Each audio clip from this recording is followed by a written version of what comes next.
The late 90s to early 2000 were the golden era of lady pirates in video games.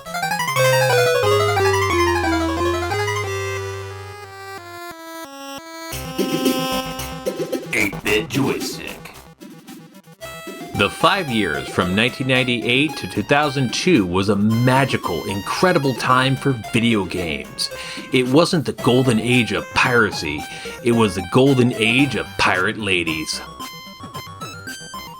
It is when the public consciousness of video game developers were united around a common, awesome zeitgeist, and that is pirate ladies. Pirate ladies can either be protagonists or antagonists, heroes or villains. They can be a little bad or a little good, but they are always awesome, and for some reason, video game developers couldn't get enough of them around that time, and who can blame them? In this video, I have 8 awesome video game lady pirates from this era to tell you about. But before that, I want you to know that we make awesome videos like this each week, so make sure that you hit that subscribe button so you don't miss out. Now, on to the games. Captain Syrup. Wario Land, Super Mario Land 3. Captain Syrup was a major antagonist in the Wario Land series. She made her first appearance in Wario Land, Super Mario Land 3. Captain Syrup is the leader of the Black Sugar Gang, formerly known as the Brown Sugar Pirates. In Wario Land, Wario learns of the Brown Sugar Pirates and the tons of treasures that they have stolen. One of the stolen treasures is a golden statue of Princess Peach, which they are holding for ransom. Wario heads out to Syrup Castle where he plans to steal the Brown Sugar Pirates' filthy lucre. At Syrup Castle, Wario is surprised to learn that Captain Syrup is, dun dun dun, a lady pirate. Captain Syrup has 2 pirate ships, the SS Teacup and the SS Sweet Stuff. Captain Syrup returned for the sequel, Wario Land 2. At the beginning of the game, her crew, now titled the Black Sugar Gang, steals Wario's treasures and trashes his new castle. Wario sets out for revenge against Captain Syrup, who herself was out for revenge against Wario. Thus, the circle of cartoon video game violence continues.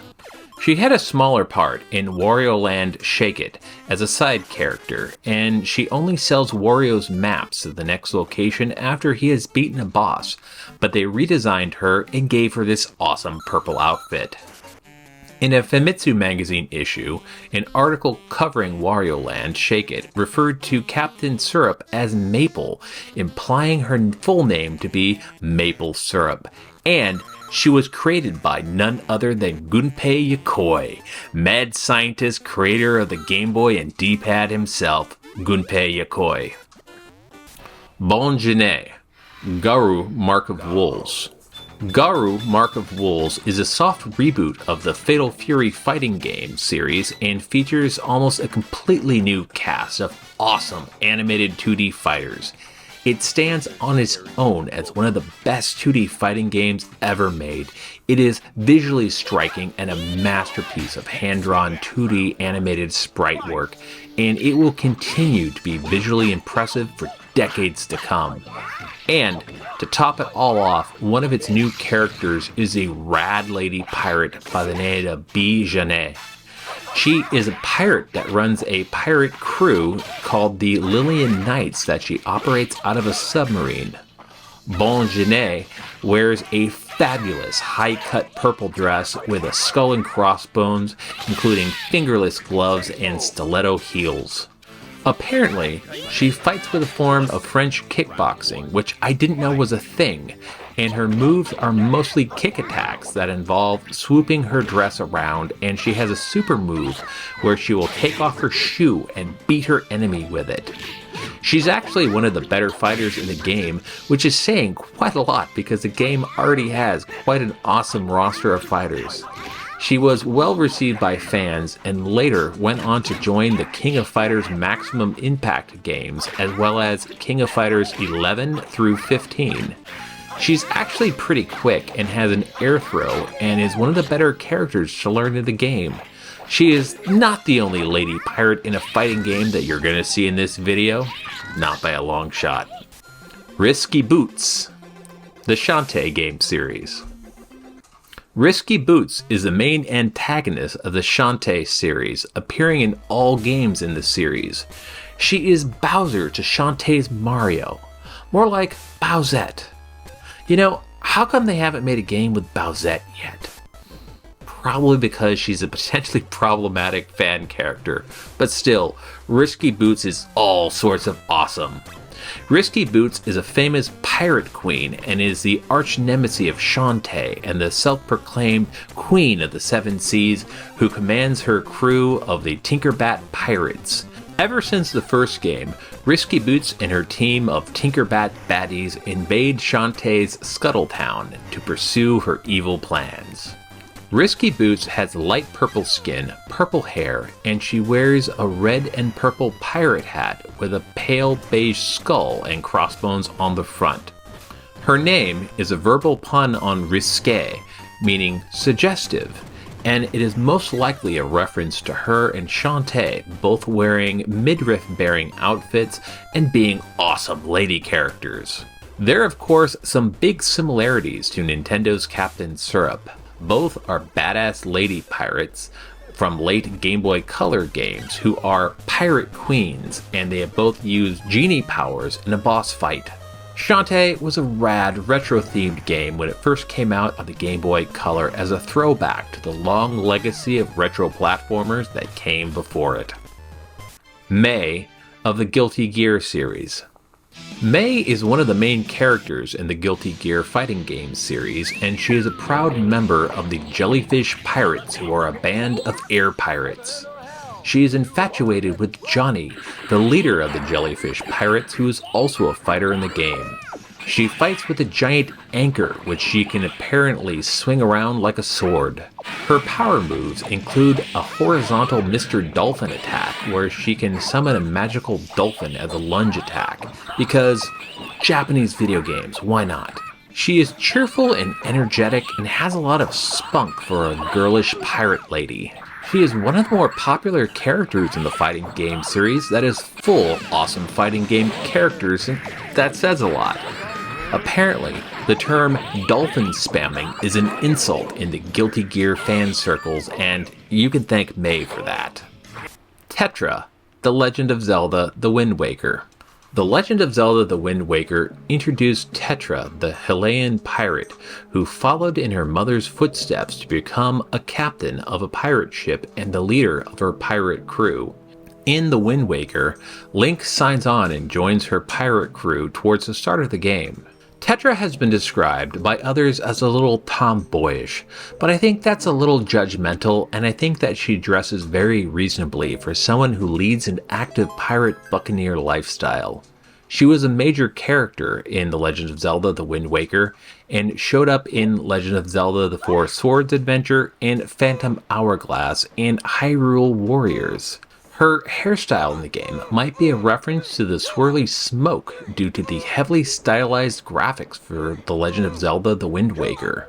I don't want to spoil any part of the story, but all I'm going to say is that you do not see Princess Zelda and Tetra in the same place at the same time. Wink wink, nudge nudge.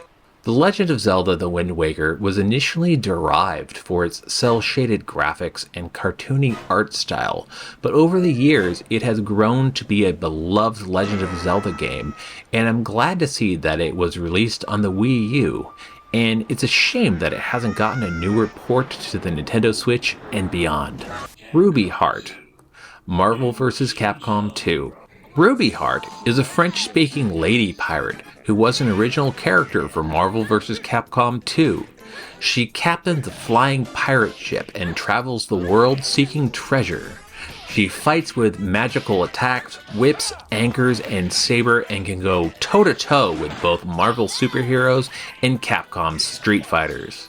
The main plot of the game, if it has one, has her trying to uncover and locate a set of magical armor called the Armor of Erosion, and she enters into a fighting tournament starring both characters from Marvel and Capcom, and is joined by Amingo and Sun Sun. Originally, the character was created for the Darkstalker fighting game series, but was used in Marvel vs. Capcom 2 instead. I used to think that she was a reference to an obscure Japanese game. I used to think that she was a reference to an obscure Capcom game, such as Japan-only arcade and Famicom pirate ship Higemaru, but it ends up they are completely unrelated. Apparently, one of her combos is related to a Japanese children game called Pop-Up Pirate. This is back when Capcom was just known for some crazy creative games, and they would often put together some awesome heroes. I'm still very impressed by the sheer creativity of Capcom in the 1980s and 1990s, and that included their takes on lady pirates such as Ruby Heart. Aika, Skies of Arcadia. Sega in the 90s and 80s was an incredible company that produced a ton of great games that were very creative and awesome, and one of which was a really excellent cartoony semi-steampunk role-playing game for the Dreamcast called Skies of Arcadia. It was later ported to the Nintendo GameCube and sadly nothing else since then. Skies of Arcadia stars Aika, a lady pirate who rides on yet another airborne pirate ship. She fights with a boomerang and is a force to be reckoned with, traveling around to the various floating islands. She and protagonist Vise get in all sorts of trouble, hunting for treasure, unlocking ancient secrets, and thwarting an evil empire. Skies of Arcadia is really charming and has great, memorable characters and an excellent soundtrack. I'm glad that I purchased the Dreamcast version before this game got crazy expensive. It would be really awesome if Sega would republish Skies of Arcadia on any modern platform that would give fans more of an opportunity to get to know the awesomeness that is Aika and Vise. Tron Bonne, Mega Man Legends. The Misadventures of Tron Bonne, Mega Man Legends 2. For Sony PlayStation. It wouldn't be a list of lady pirates without talking about Tron Bonne from the two Mega Man Legends games, as well as her own titular game, The Misadventures of Tron Bonne.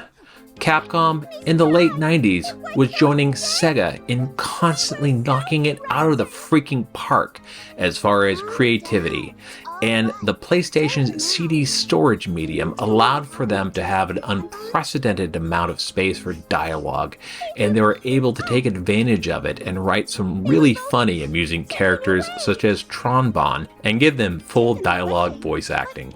Capcom attempted to move the Mega Man games into a 3D platformer with Mega Man Legends, and they made a new antagonist, a spunky pirate lady named Tron Bonne who pilots a robot mecha suit and commands a legion of the cutest little robot minions called Surfbots. Her robot legions try to follow her biddings, but they are cheerful but almost completely incompetent, and she perseveres and wins over the hearts of players. In addition to the sequel, Mega Man Legends 2, Capcom put out The Misadventures of Tron Bonne in a game starring her in the lead role. In that game, her brother took out a predatory loan from other criminals to finance their flying pirate ship, so she has to use her army of surfbots to steal enough money to appease the loan sharks. This is actually a surprisingly rich game, having you interact with your surfbots, each of which have their own unique personality, and you can train them and level them up. There's also a ton of puzzle elements and a variety of different missions. The English voice acting is actually quite excellent. Sadly, this game was not a commercial success, in part to everyone being focused on the launch of the PlayStation 2 around the same time. Used copies of this game have gotten pricey. However, Capcom and Sony released this game digitally on the PlayStation Network store for the PlayStation 3, which is where I'm enjoying it. If you are into emulating PlayStation 1 games, then you should definitely check it out. By the way, Tron Bonne showed up in Marvel vs. Capcom 2 and Marvel vs. Capcom 3 as a fighter. It has been 24 years since the release of The Misadventures of Tron Bonne, and Capcom deserves to re-release these games in a collection for the Nintendo Switch or any modern system.